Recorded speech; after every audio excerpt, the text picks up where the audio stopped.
Muito bem, nós vamos estudar hoje a carta aos Hebreus. Por gentileza, abra sua Bíblia. A carta aos Hebreus. Capítulo 1, versos de 1 a 4, nós vamos ler a princípio.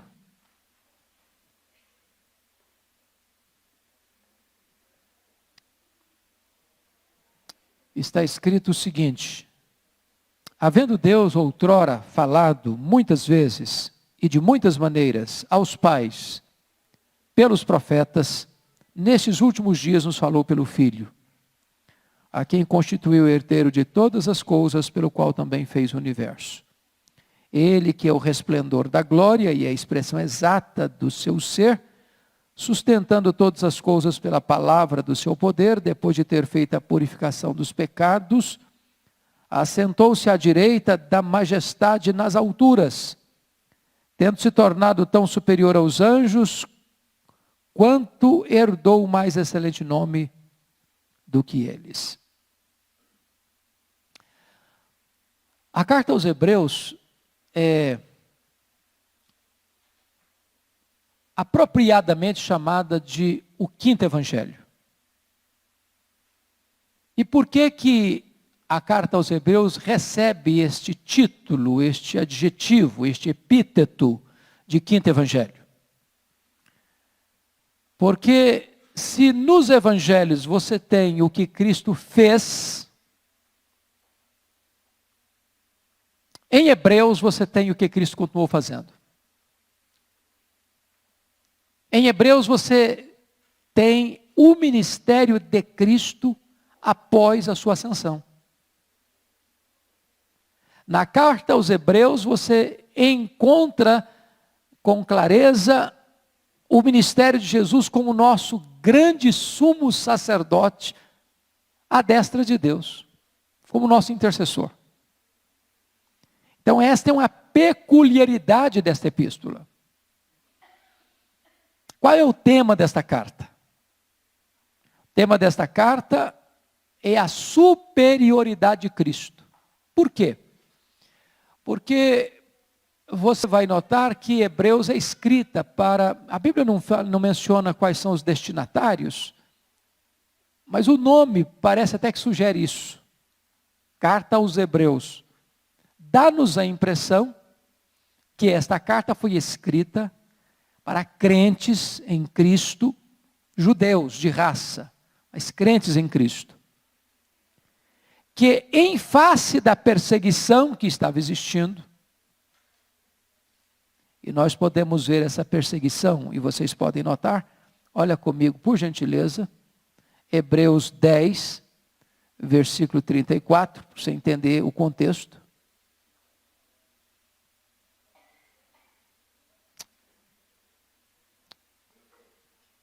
Porque não somente vos compadecestes dos encarcerados, como também aceitastes com alegria o espólio dos vossos bens, tendo ciência de possuirdes vós mesmos patrimônio superior e durável.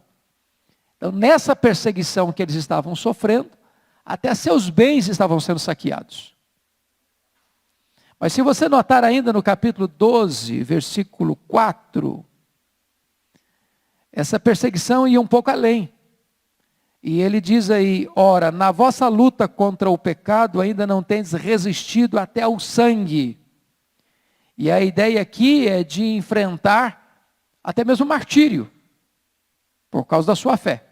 Então, o que estava acontecendo? Esses crentes judeus, e vocês lembram, quem pode dar uma olhadinha lá em Atos 18, verso 2, para entender um pouco mais.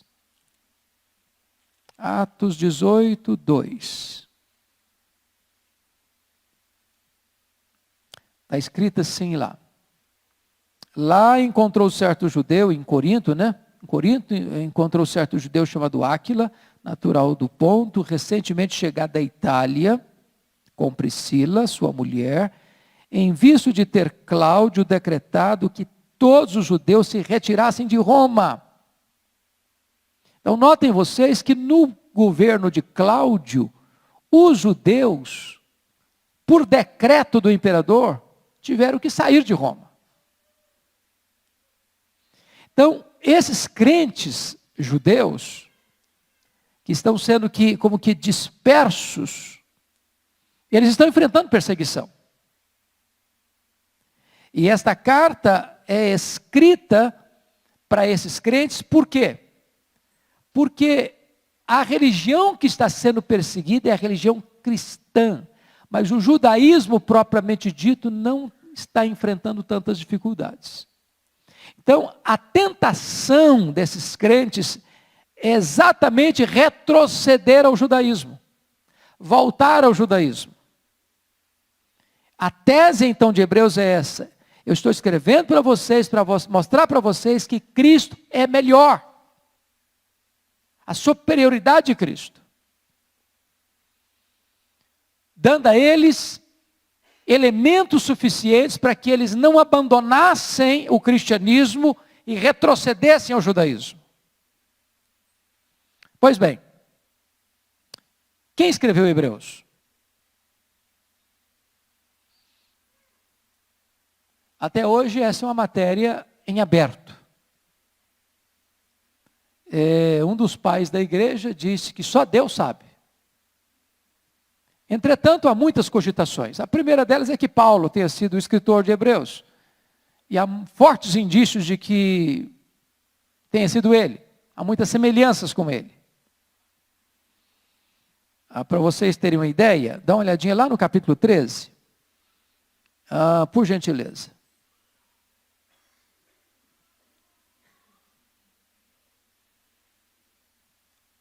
Dá a impressão ainda que versículo 24, olha aí primeiro, 13 e 24. Saudai todos os vossos guias, bem como todos os santos. Os da Itália vos saúdam. Parece-nos que esta carta foi escrita de Roma.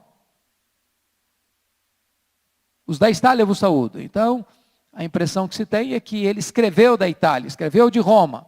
Mas olha o verso 23. Rogo-vos ainda, irmãos, que suporteis a presente palavra de exortação, tanto mais quanto vos escrevi resumidamente. Versículo 22, né? 23. Notifico-vos que o irmão Timóteo foi posto em liberdade. Com ele, caso venha, logo vos verei. Se você entender que Hebreus foi escrito por Paulo, passa a entender-se que quando Paulo, preso em Roma, pede a Timóteo para vir ter com ele depressa, e Timóteo estava em Éfeso, conforme 2 Coríntios 4, versículo 9, venha ter comigo depressa. E no capítulo 4, 21, de 2 Timóteo 4, 21, ele diz, venha antes do inverno, que Timóteo teria ido e ficado preso também. E que Timóteo teria saído da prisão. Aqui está comunicando que Timóteo estava preso e foi libertado da prisão. Então, esses ganchos podem levar à ideia de que seria Paulo quem escreveu Hebreus.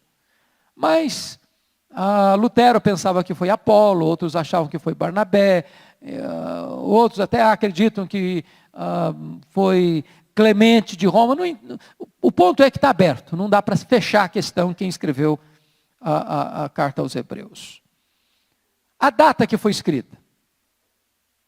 Bom, nós podemos tirar uma conclusão segura. Por que podemos tirar uma conclusão segura? Porque Clemente de Roma, no ano 95, escreveu uma carta citando a carta aos Hebreus. Ora, se Clemente de Roma, em 95, cita a carta aos Hebreus, qual a conclusão que você chega? Que esta carta foi escrita antes desse período. Alguns escritores são unânimes em pensar, alguns escritores, unânimes é fogo, né? Alguns escritores acreditam que a carta foi escrita antes do ano 70. Por quê antes do ano 70? Porque no ano 70 o que aconteceu? Quem lembra? Dispersando a comunidade judaica, mas o quê? O templo de Jerusalém foi destruído, a invasão de Tito Vespasiano. e os judeus dispersos.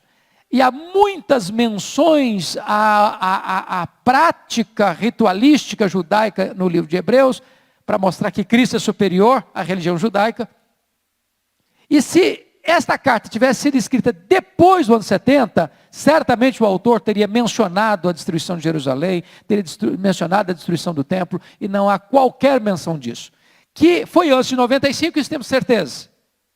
Que foi antes do ano 70, conjecturamos com bastante plausibilidade.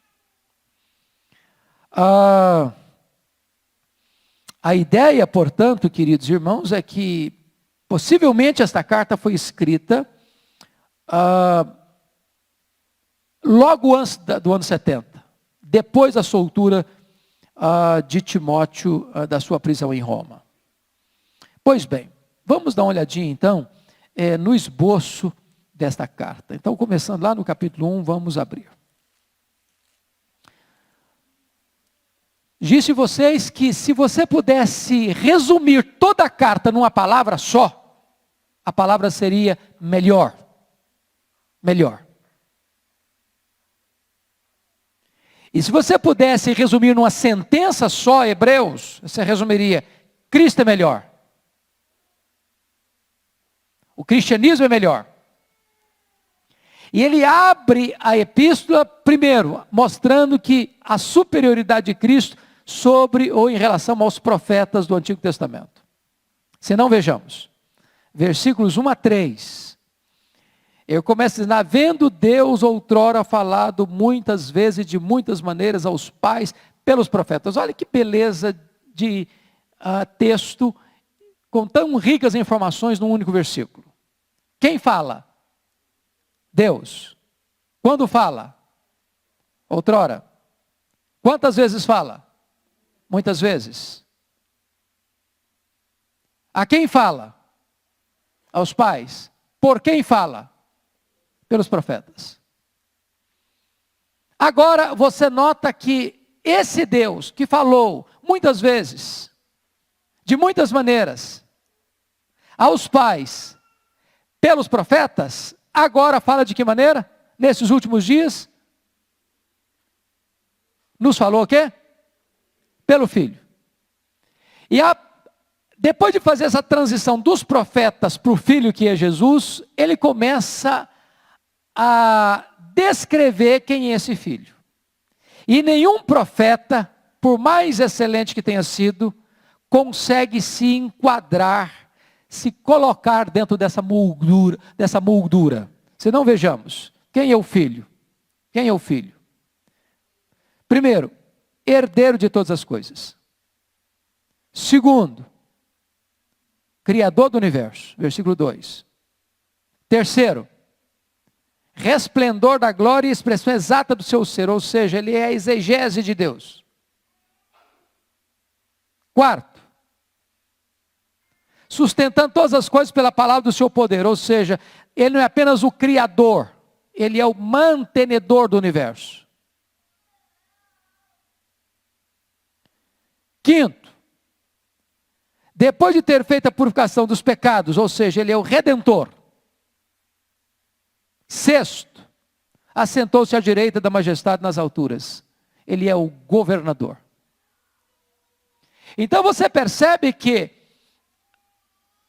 de cara, ele já sai a 120 por hora. Dizendo o seguinte: Jesus é superior aos profetas. Porque ele é o criador do universo, porque ele é o herdeiro de todas as coisas, porque ele é o sustentador do universo, porque ele é o redentor da humanidade, porque ele é o governador do mundo, porque ele é sustentador de todas as coisas. Nenhum profeta consegue ter essas características. Então ele é superior aos profetas do Velho Testamento. Segunda tese de Hebreus: a superioridade de Cristo sobre os anjos. Todos os hebreus sabiam que os anjos tinham sido os agentes de Deus na entrega da lei. O ministério dos anjos em relação à lei. Mas agora, logo no verso 4, você pode ler o verso 4 comigo aí? Tendo se tornado tão superior aos anjos, quanto herdou o mais excelente nome? do que eles. Qual a superioridade de Jesus em relação aos anjos? Quem são os anjos? Quem pode me falar um pouquinho sobre os anjos? Quem são os anjos? Emissários de Deus. Que mais? Que mais? Hã? Desculpa, eu não ouvi. São ministros de Deus. Mais o quê? Serve aqueles que vão herdar a salvação. 1,14. Que mais? Eles são criados. Foram criados, eles não existiam. Então eles tiveram um começo. Então, a partir de agora, a carta aos Hebreus vai mostrar que Jesus é superior aos anjos. Primeiro, porque ele não foi criado, ele é o Criador. Segundo, porque ele não é um ministro no sentido de subalterno. Ele é, na verdade, na sua encarnação, ele se sujeitou ao Pai. Mas ele é o Filho, coigual com o Pai. Terceiro, porque Jesus é quem operou a obra da redenção. Os anjos não podem fazer isso. E aí você começa a perceber que também nenhum anjo foi entronizado. Mas olha aí o que está escrito, versículo a partir do verso 5. Pois a qual dos anjos disse jamais, tu és o meu filho, eu hoje te gerei. E outra vez, eu lhe serei pai e ele me será filho. E novamente, ao introduzir o primogênito no mundo diz, e todos os anjos o adorem. Olha o verso 8, mas acerca do filho, teu trono, ó Deus, é para todo sempre. Então você percebe que não há paridade entre Jesus e quem? E os anjos. Ele é superior aos profetas, e ele é superior aos anjos. Aí vale a pena nós lermos o verso 14, que o irmão já citou aí. Você pode ler o 14 comigo? Não são todos eles espíritos ministradores enviados para serviço a favor dos que hão de herdar a salvação? Então vou dizer a você que os anjos são diáconos da igreja. São ministros, diáconos da igreja. Eles vivem para servir a igreja. São espíritos ministradores em favor dos que hão de herdar a salvação. Pois não, querido? Desculpa. Sim. Essa expressão é boa, porque é uma expressão temporal, não é isso? Como é que nós entendemos isso? O Filho é eternamente gerado do Pai. E o Espírito procede do Pai e do Filho. São expressões antológicas que escapam ao nosso entendimento racional, temporal. Por quê? Quando é que o Pai gerou o Filho? Ele é eternamente gerado. Ou seja, esse hoje é uma expressão humana, uma linguagem humana, para nós entendermos.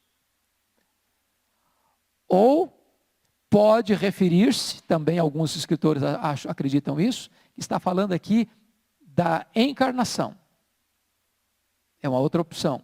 Mas o nosso entendimento, se nós formos olhar a Confissão de Fé de Westminster, vai mostrar lá que o Filho é eternamente gerado do Pai e o Espírito Santo procede do Pai e do Filho. Não é no sentido de que a ideia é gerada para nós, o que é? É alguma coisa que acontece no tempo, certo? Que não existia antes. Então foi gerado. Mas aí, como você coloca, eternamente gerado. Ou seja, nunca houve um tempo em que o Filho não existisse. E é por isso que, qual foi a definição do Concílio de Nicéia, em 325, que tratou da questão da divindade de Cristo? Que o Filho é coigual, coeterno e consubstancial com o Pai. Está claro isso? Coigual da mesma natureza, coeterno, porque em termos de temporalidade, um não vem primeiro que o outro, e consubstancial da mesma substância. É por isso que ele diz, quem me vê a mim, vê o Pai. Eu e o Pai somos um. Agora, eu queria que você prestasse atenção num outro aspecto. A carta aos Hebreus, ela vai intercalando essas verdades da superioridade de Cristo com exortações, para que os crentes fugissem dessa apostasia de querer voltar ao judaísmo. E notem, logo de início, no capítulo 2, é que está presente essa exortação prática. Você pode ler comigo, por gentileza? Capítulo 2, versos de 1 a 4. Por essa razão, importa que nos apeguemos com mais firmeza às verdades ouvidas, para que delas jamais nos desviemos.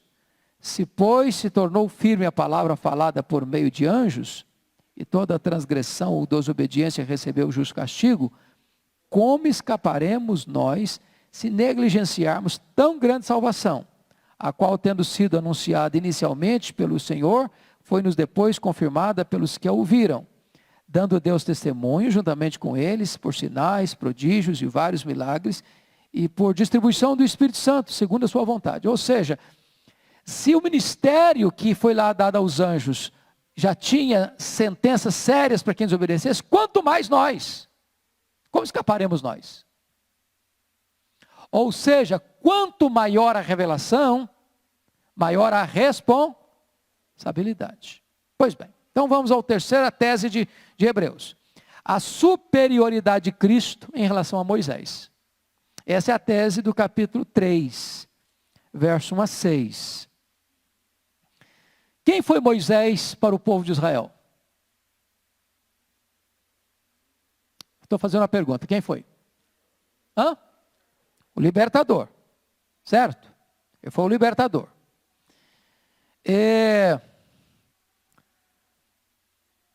Foi o grande líder, grande legislador, foi o homem que trouxe libertação para eles. Agora, se Moisés era o grande líder do povo, Hebreus está dizendo que Jesus é superior a Moisés. Olha o capítulo 3, versículo 3. Vamos juntos? Jesus, todavia, tem sido considerado digno de tanto maior glória do que Moisés, quanto maior honra do que a casa tem aquele que a estabeleceu. Versículo 5. E Moisés era fiel em toda a casa de Deus, como servo, para testemunho das coisas que haviam de ser anunciadas. 6. Cristo, porém, como filho em sua casa, a qual casa somos nós, se aguardamos firmes até o fim a ousadia e a exultação da esperança. Moisés era um servo, Jesus Cristo é o filho. Então essa é como se eu estivesse provando uma tese, e vai desmontando a ideia de que o judaísmo era superior ao cristianismo, e mostrando que o cristianismo é melhor que o judaísmo. E logo depois vem novamente a ideia da exortação para fugir da questão da apostasia. Olha aí, a partir do verso 7 até o versículo de número 19, ele vai tratar desse perigo de voltar e retroceder. Só vamos dar uma olhadinha, por gentileza, no versos 7 e 8. Assim, pois, como diz o Espírito Santo, hoje, se ouvires a sua voz, não endureçais o vosso coração, como na provocação, no dia da tentação, no deserto. Olha o versículo 12. Tende cuidado, irmãos, jamais aconteça haver em qualquer de vós perverso coração de incredulidade que vos afaste do Deus vivo.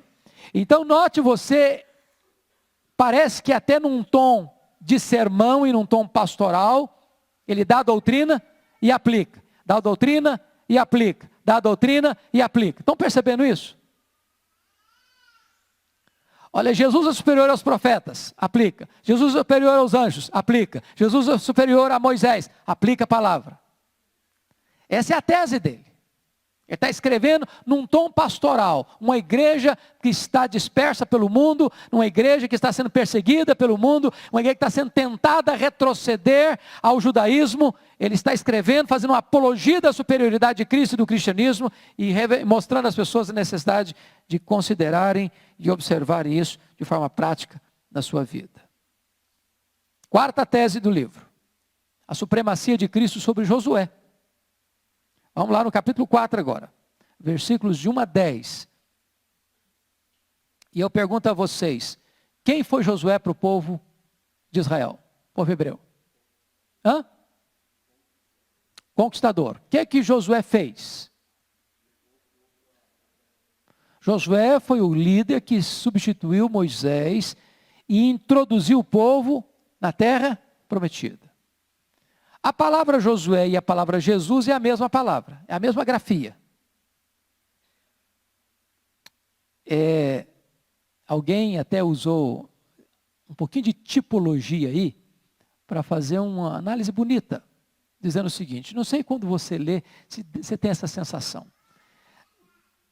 Parece que é até uma sensação de injustiça. Deus chamou Moisés com 80 anos. Tirou lá do deserto. Agora você vai lá, tira o meu povo. Aí Moisés vai com 80 anos. 40 anos enfrentando o deserto, 40 anos suportando aquele povo complicado. Na hora de entrar na terra, agora você não vai entrar. Não é um negócio complicado? Faz. Na hora de pôr a mão na massa, você não pode. Agora é outro. Você não tem essa sensação quando você faz a leitura, não? Puxa vida, mas por que o cara não entrou, gente? Ele fez tudo logo agora, né? E aí a tipologia diz o seguinte, sabe por que ele não podia entrar? É porque Moisés é um representante da lei. Da lei. A lei não pode nos levar à terra prometida. Qual o papel da lei? Nos levar a Jesus.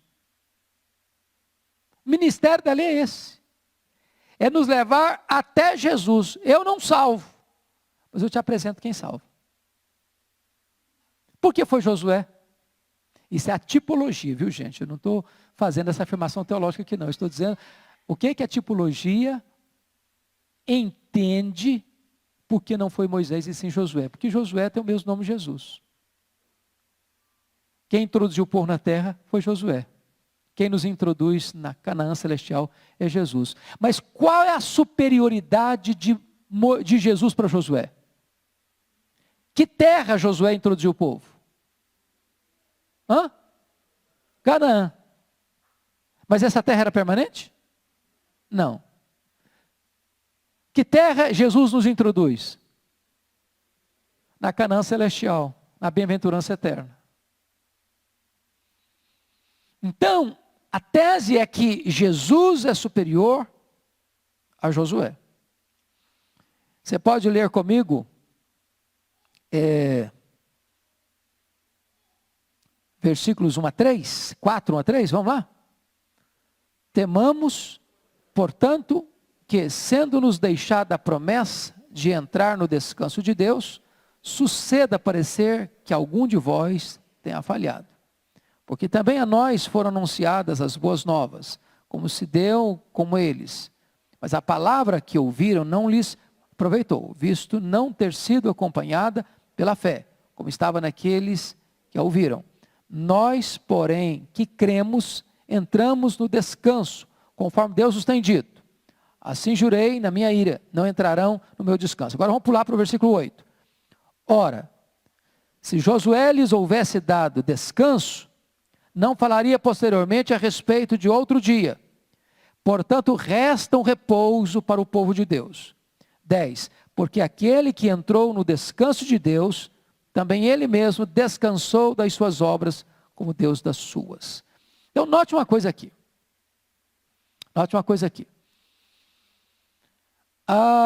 Josué introduz o povo na terra.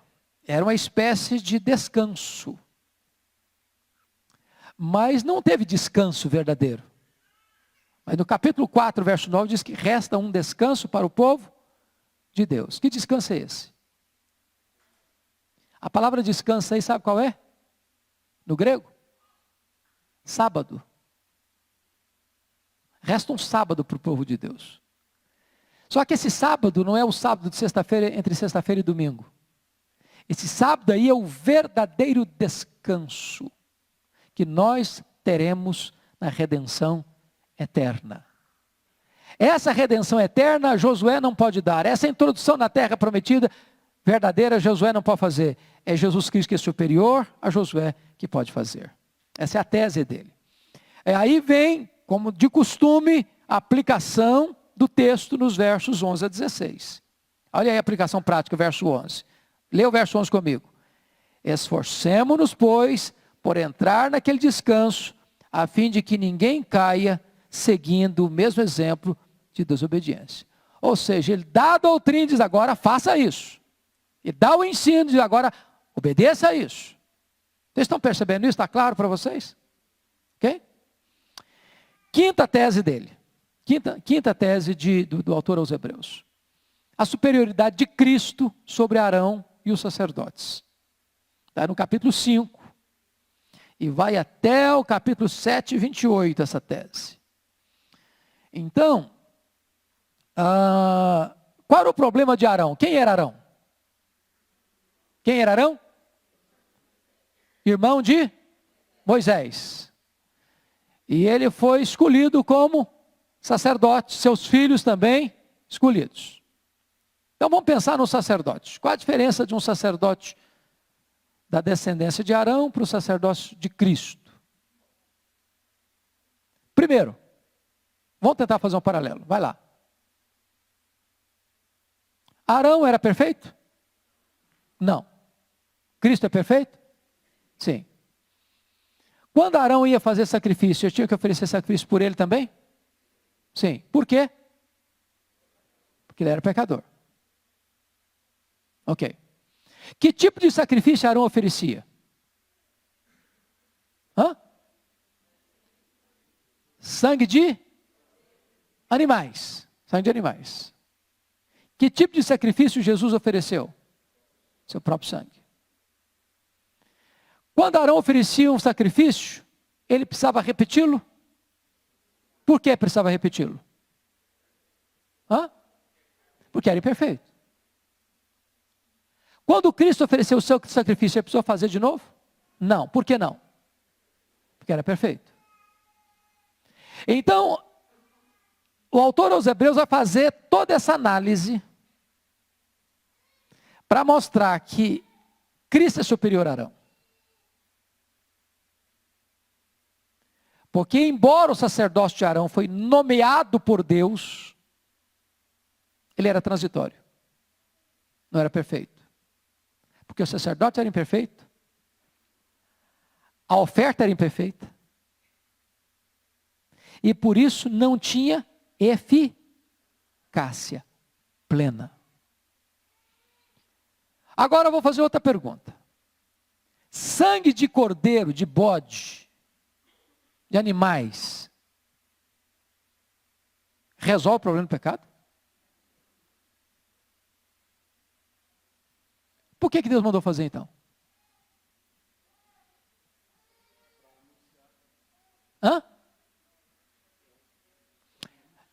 Porque aquele sangue dos cordeiros era tipológico. Apontava para o sangue eficaz, para o cordeiro sem defeito. Quem é o cordeiro sem defeito? Jesus. Agora o apóstolo Paulo, na sua carta aos Romanos, vai tratar disso teologicamente, mostrando para nós por que isso aconteceu. Então, você precisa voltar comigo lá, só um pouquinho. Romanos capítulo 3.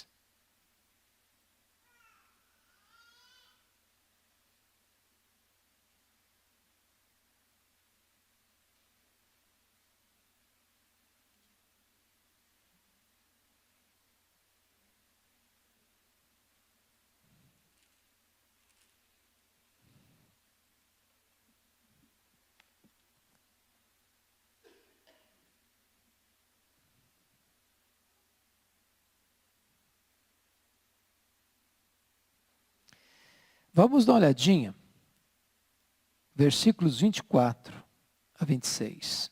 Eu vou ler, acompanhe essa leitura.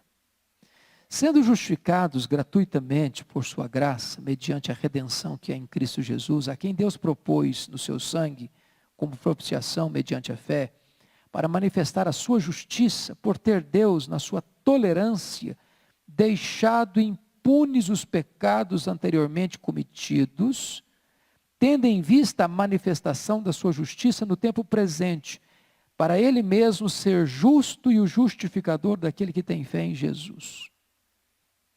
Por ter Deus, na sua tolerância, deixado impunes os pecados anteriormente cometidos. O que Paulo está querendo dizer com isso?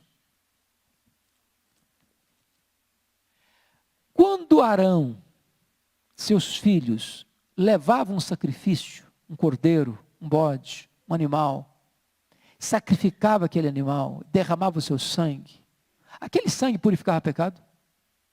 Hã? Sim ou não? Não. Não. O que Deus fazia? Deus olhava aquele sangue, que tipificava o sangue de Jesus e passava por cima. Deixava impune o pecado. Não punia o pecado. Para fazer isso como? De forma eficaz, lá no sacrifício do seu filho. Eu pergunto a vocês, como é que os crentes que viveram no Antigo Testamento foram salvos? Quem os salvou? Quem? Jesus. Jesus. Mas como Jesus? Ele não tinha vindo ao mundo ainda? Sim. Eles foram salvos olhando para o Cristo que havia de vir. Pela fé. No Cristo da promessa. Porque aqueles cordeiros apontavam para o Cristo da promessa. E você, como é que você é salvo hoje? Olhando para o Cristo da história. O Cristo que já veio. Mas nunca ninguém, desde Abel até o último homem que vai viver na história salvo, ninguém foi salvo senão por Jesus Cristo nosso Senhor. Ele é o único Salvador. Vocês estão percebendo isso? Essa é a tese de Hebreus. Essa é a tese de Hebreus. Bom, olhe comigo, a advertência, por exemplo, em relação ao perigo da apostasia, no capítulo 5, a partir... volta para Hebreus agora, viu gente? Não fique em Romanos mais não. Volta para Hebreus. Pois não, querido? Você, desculpa. Sim.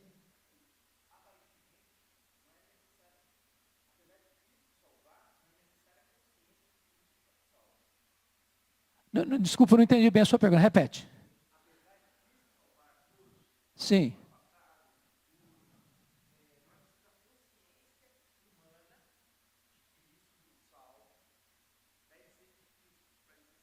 Precisa existir a consciência. Precisa sim.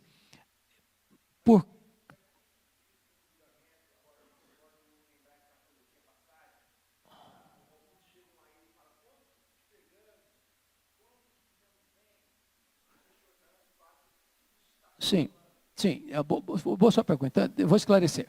Eu acho que esse texto que você está mencionando, salvo o melhor juízo, é Mateus 25, 31 a 46. É aquele texto que diz que estive com fome e deste comer, estive com sede e me deste beber, estive nu e me vestiste, estive doente e fostes ver-me, prisioneiro e me visitaste, forasteiro e me abrigaste. Mas quando te vimos assim, todas as vezes que fizeste a um desses pequeninos, a mim o fizeste. Primeiro, precisamos entender uma coisa importante aqui no texto.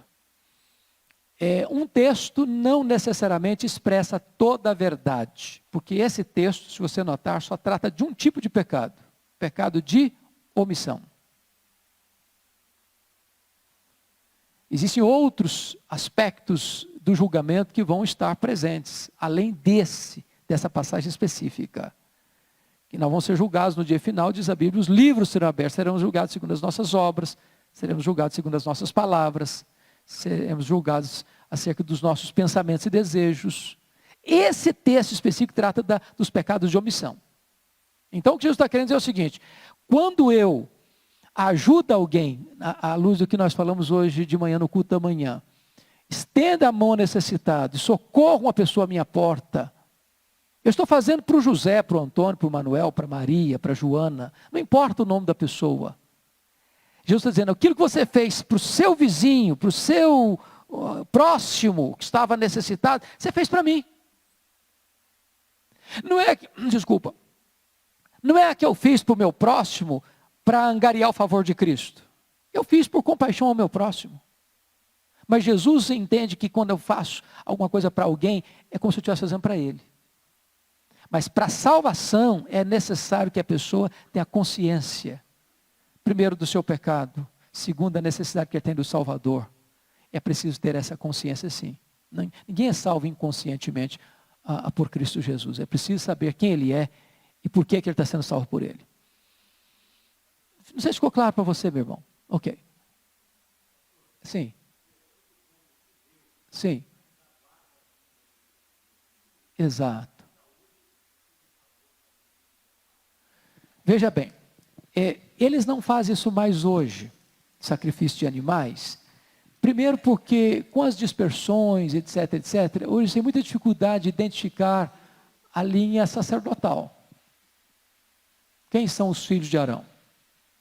Eles não têm eles têm essa dificuldade. Entretanto, na linguagem de Paulo, lá em 2 Coríntios, capítulo 3, um véu está posto.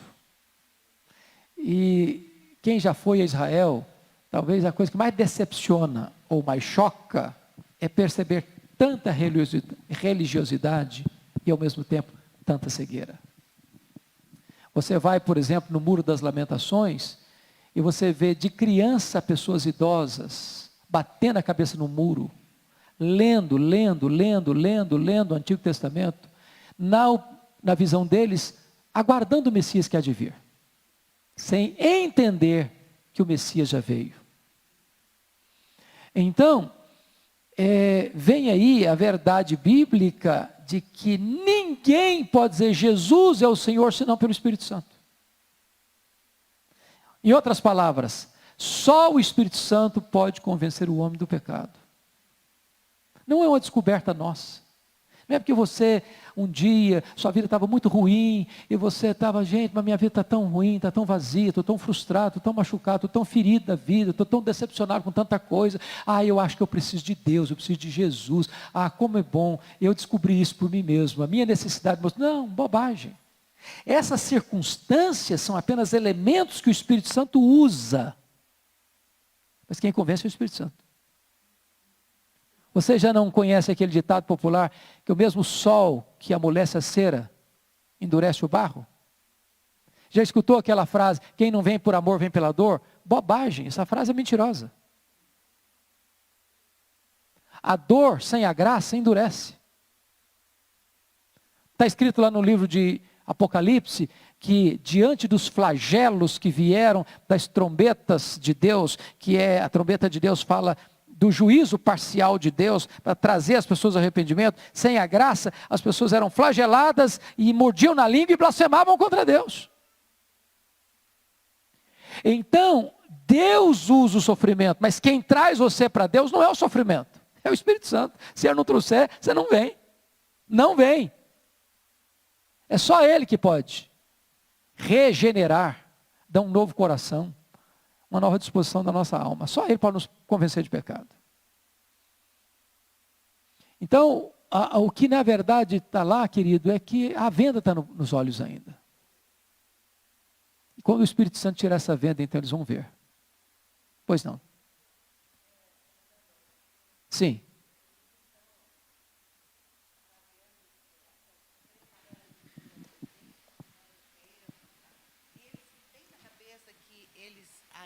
Farão esses sacrifícios? Sim, essa é uma boa pergunta. Ela está perguntando que os judeus que estão hoje lá em Israel, alguns deles, aguardando o Messias, estão trabalhando para a construção de um novo templo. Bom, primeiro que essa vertente, ela é muito explorada hoje por um grupo de religiosos, de crentes, chamado dispensacionalistas.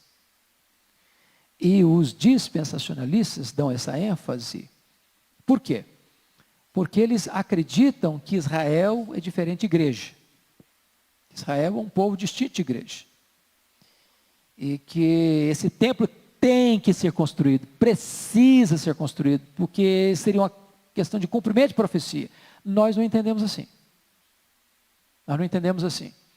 Nós não entendemos que esse templo é necessário. Primeiro porque para o entendimento da teologia reformada que nós professamos e conforme expressa nossos símbolos de fé, a igreja é o único povo que Deus tem, tanto no Velho quanto no Novo Testamento. E essa é a tese de Paulo em Efésios capítulo 2. Que pela morte de Cristo, a parede que separava judeu de gentio acabou. Então o que é a igreja hoje? É a formação de gente de todas as tribos, raças, povos e línguas, inclusive judeus e gentios, formando um único povo. Então quando um judeu se converte, ele é igreja. Quando um gentio, que não é judeu, se converte, ele é igreja. Na igreja não tem nem judeu nem gentio. Todos são um em Cristo Jesus. Então, mesmo que aqueles judeus que alimentam essa ideia, esse sonho, venham, politicamente sendo possível, construir um templo, isso não altera nada a teologia nossa, do entendimento de que a igreja é a formação deste povo, o único povo que é a família de Deus, o rebanho de Cristo, o rebanho de Cristo, a igreja como corpo, como família, como rebanho, só tem um, judeus e gentios. Muito bem, vamos voltar aqui então ao texto de Hebreus. Se você perceber, no capítulo, disse para vocês que lá no capítulo 5, 11, começa de novo as exortações, tá? Olha aí versículos 11 e 12, você pode ler comigo? A esse respeito, temos muitas coisas que dizer, difíceis de explicar, porquanto vos tendes tornado tardios em ouvir. Pois com efeito, quando devias ser mestres, atendendo ao tempo decorrido, tendes novamente necessidade de alguém que vos ensine de novo quais são os princípios elementares dos oráculos de Deus. Assim vos tornastes como necessitados de leite, não de alimento sólido. Então é aquele tipo de crente que ele creu, já tem tempo de vida cristã, mas ele não amadurece. Ele não amadurece. Esse era o problema lá daqueles irmãos. A partir do capítulo 6, ele vai tratar aí alguns problemas graves. Talvez o capítulo 6 seja um dos textos mais difíceis de interpretar, sobretudo os versos 4 a 6. Não há consenso dos estudiosos sobre o significado dessas palavras, né? Porque alguns diriam, bom, aqui está ensinando claramente a perda da salvação. Então vamos olhar, dá uma olhadinha, eu não vou fugir dele não. Ele é complicado, mas tem que encarar, né? Se eu não conseguir explicar, o Zé Francisco me ajuda e explica para mim. Certo? Então vamos lá. Olha aí os versículos 4 a 6. É impossível, pois, que aqueles que uma vez foram iluminados e provaram o bom celestial, se tornaram participantes do Espírito Santo, e provaram a boa palavra de Deus e os poderes do mundo vindouro, e caíram, sim, é impossível outra vez renová-los para arrependimento, visto que de novo estão crucificando para si mesmos o Filho de Deus, expondo-o à ignomínia. Não é complicado isso aqui? Complicadíssimo.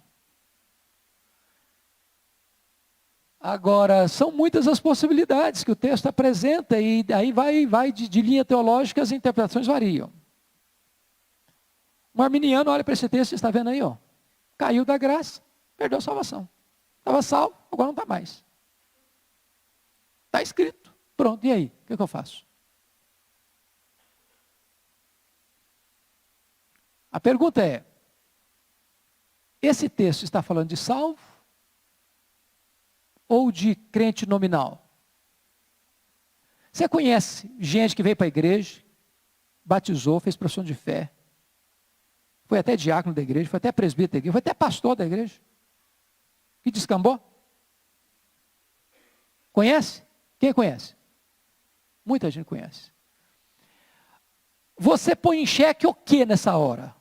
A certeza da salvação, a possibilidade, ou a realidade que uma vez salvo para sempre?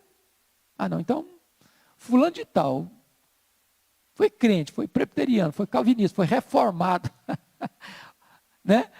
Foi diácono da igreja, foi presbítero, foi pastor, foi missionário.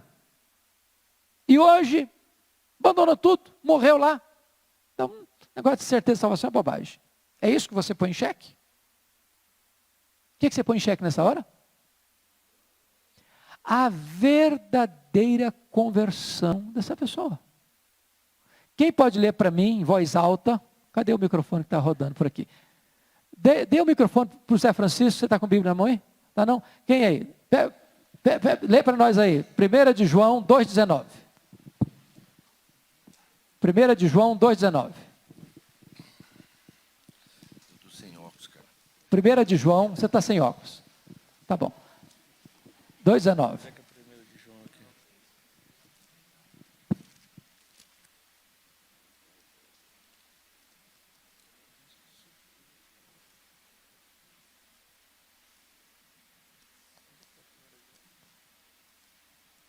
Achou? Lê você, filho, aqui de trás. Pega lá. Leia. Eles saíram de nosso meio, entretanto, não eram dos nossos. Porque se tivessem sido dos nossos, teriam permanecido conosco. Todavia, eles se foram para que ficasse manifesto que nenhum deles é dos nossos. Ok.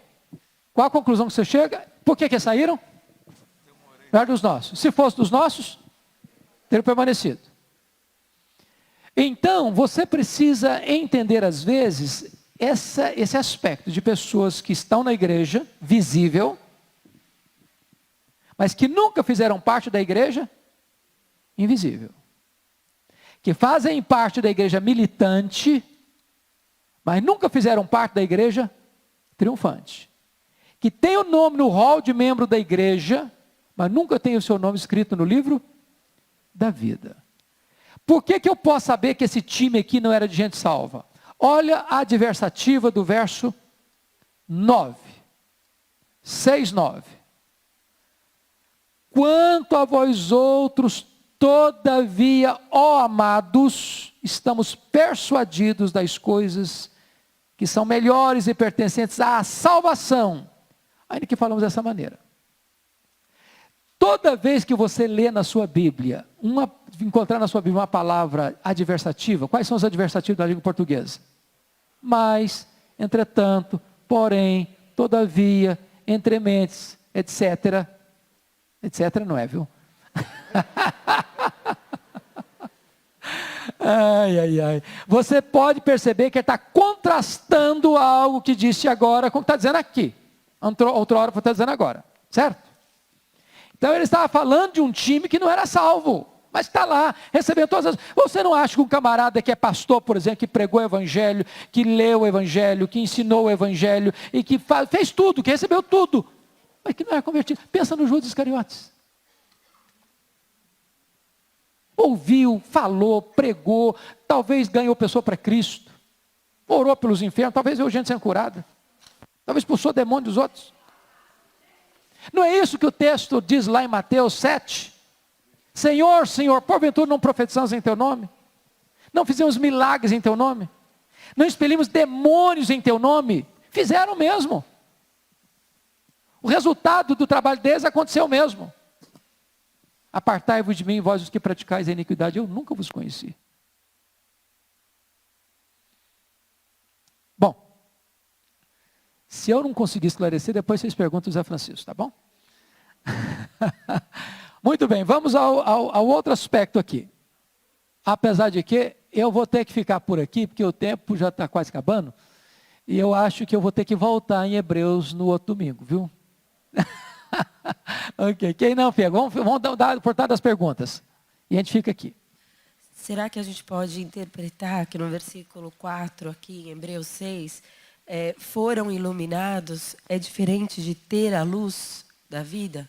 Então, se eles foram iluminados, não quer dizer que necessariamente, segundo João, 8:12, que Jesus é a luz do mundo, eles tinham a luz. Eles só receberam o reflexo dessa luz. era um reflexo da Não é luz. verdade? Por exemplo, pensa comigo numa pessoa que mora, pensa com pai e mãe e os filhos, ou marido e esposa. Pense nisso. A esposa é crente, o marido não é. Esse marido que não é crente, ele recebe a luz ali todo dia, testemunho do evangelho, culto doméstico, leitura da Bíblia, oração, cântico de hinos, vai à igreja, escuta uma mensagem, lê a Bíblia. Ele é cercado de todas as coisas espirituais. Ele recebe respingos disso na vida dele. Mas ele nunca foi transformado. Pois não. Ele foi apóstolo, ele foi chamado, nomeado, investido numa função tão nobre. Pois não, querida.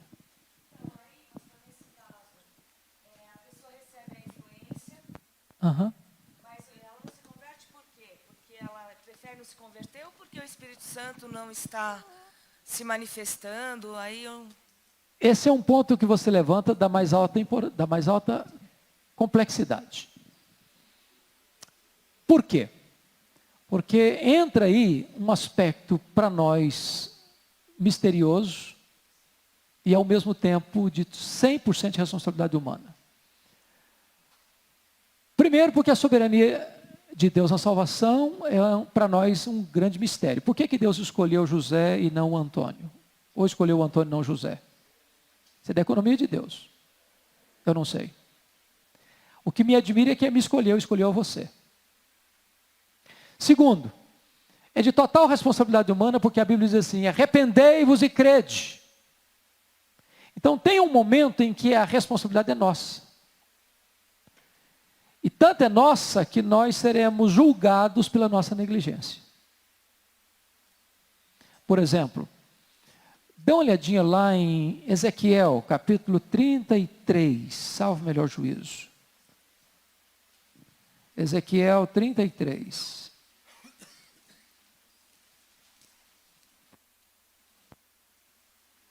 É isso mesmo?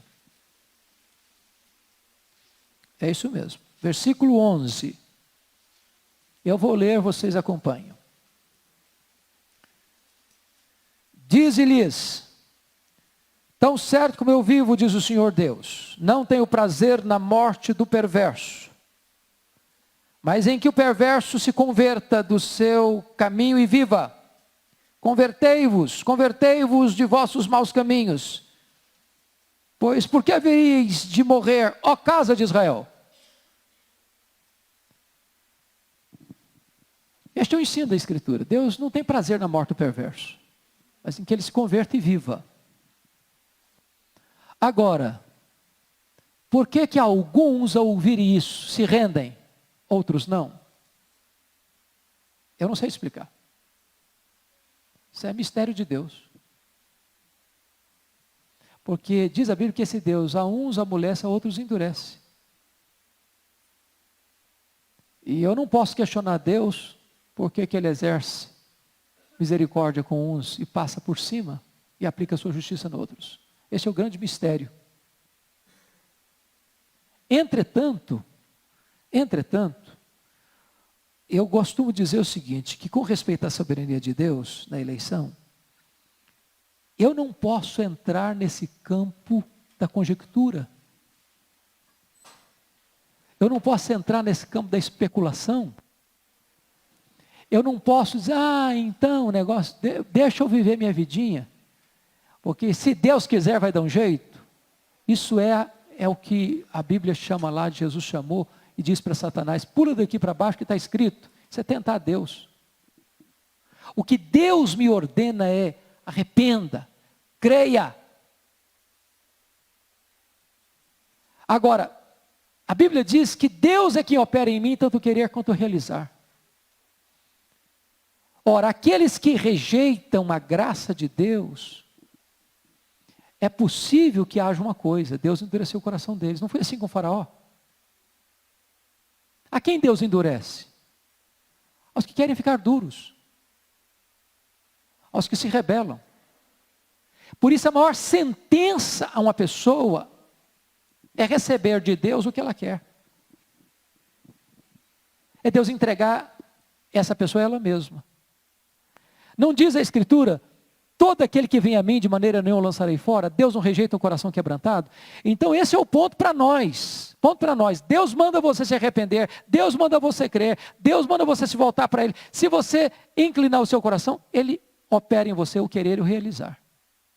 Agora a pessoa que se indispõe, rebeldemente, eu não quero, Deus diz, tá bom, então fica duro, então fica incrédulo, então fica ímpio. Não é o que diz que lá no finalzinho do Apocalipse, o justo continua fazendo justiça, o injusto continua fazendo injustiça. Ou seja, Deus condena o homem aquilo que ele quer. E disso de forma eterna. Pois não.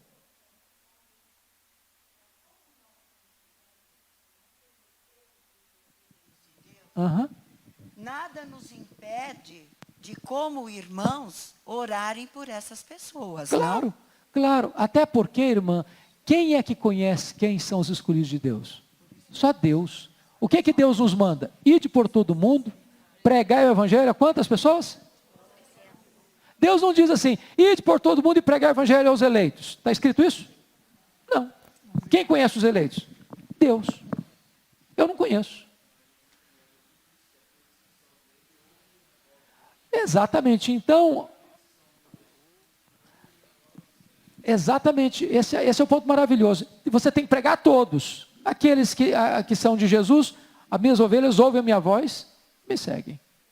Como eu não sei quem são, eu tenho que pregar a todos. E eu não posso me aproximar de alguém, não, você é eleito, não, você não é eleito. Só Deus sabe isso. Então, meu ministério é pregar a toda criatura, em todo o mundo, fazer discípulo de todas as nações. Pois não, a última pergunta e nós vamos dar um intervalo. Só complementando aquela questão da consciência de Cristo, que é necessária para a salvação, tanto no passado quanto hoje. Perfeito.